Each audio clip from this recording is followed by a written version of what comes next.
you po sa inyong lahat. It's so nice to see everyone come together para po suportahan ang pelikulang Pilipino. PMEC, maraming salamat po for this award, and it's so good to be back on this stage. Gusto ko pong pasalamatan si Direk Nick. Direk, thank you so much for allowing me to collaborate with you and bringing my character in Deleter si Lyra into life. Viva Films and to my Viva family, thank you po for all of the opportunities that you've given me.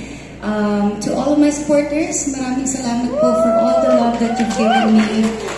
To my team and my family, thank you for always having my back. And to my boyfriend Chris, who's in the audience, thank you for always pushing me when I'm down in the dumps. So everyone, maraming salamat po. And ito pong award na to, I dedicate this sa lahat po ng bumubuo ng Deleter sa Evolve Studio and Viva Studio, Viva Films. And sa lahat po ng sumuporta, tumangkilig ng Deleter, maraming salamat po.